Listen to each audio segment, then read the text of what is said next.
And number 7 is probably my favorite one, and that is the behind the scenes story. So if I were a listing agent and I had a property that wasn't moving, if my seller's comfortable with it, I would document certain aspects of our conversations to talk through, the home being refreshed, taking new pictures, maybe decluttering a certain area, maybe painting accent walls in certain strategic rooms, and documenting that entire journey from when the home was sitting for months and months and months to when it's being relaunched, so that individuals can kind of see a duality of a before and after, and they can see the improvements that have been made to the property because of your suggestion as the real estate professional. And now you're documenting that journey. So if they're on a similar path that you've been on, where their listing has been sitting for some time, that's giving them insight that they may want to apply and talk to their seller about to get that home relisted and sold. Another thing that you'll want to look at, because a lot of times with buyers, especially as they're getting more and more savvy,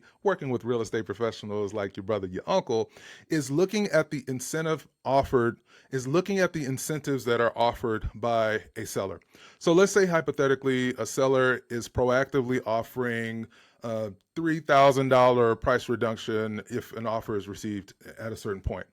For me, I would say, and how I would suggest it to my seller is, instead of offering a price reduction, I would offer what I like to call a buyer experience credit. So let's say that $1,000 or $2,000 because in most MLSs, and pretty much all of them, I should say, you cannot put compensation information in that, but any other marketing that you do personally to list that home, whether it's ads, Google ads, Facebook ads, Instagram posts, YouTube video content, you can talk all day about the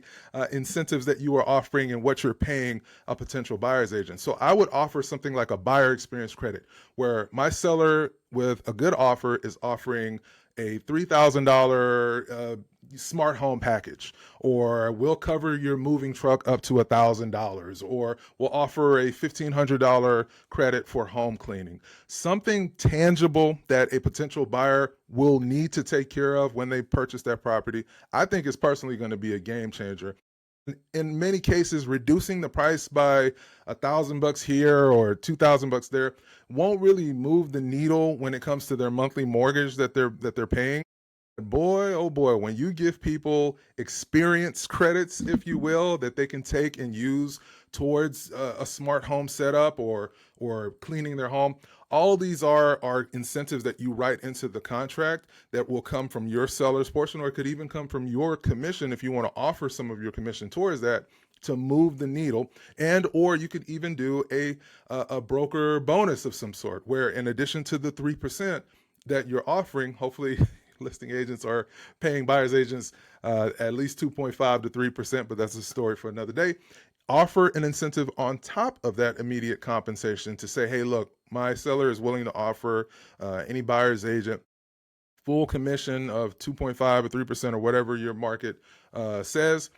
as well as an additional $1,500 credit, or a $1,500 bonus, I should say. And that will make the difference, because let's just be honest here as real estate professionals. If I'm looking at house A and house B, and they're almost identical in every way, shape, form, or fashion, including the price, and my seller or my buyer ask me, what are my thoughts? Of course, I'm gonna sound agnostic to it, but my hope is that they pick the property that's paying me as the real estate agent my normal compensation and or a bonus on top of that. That's just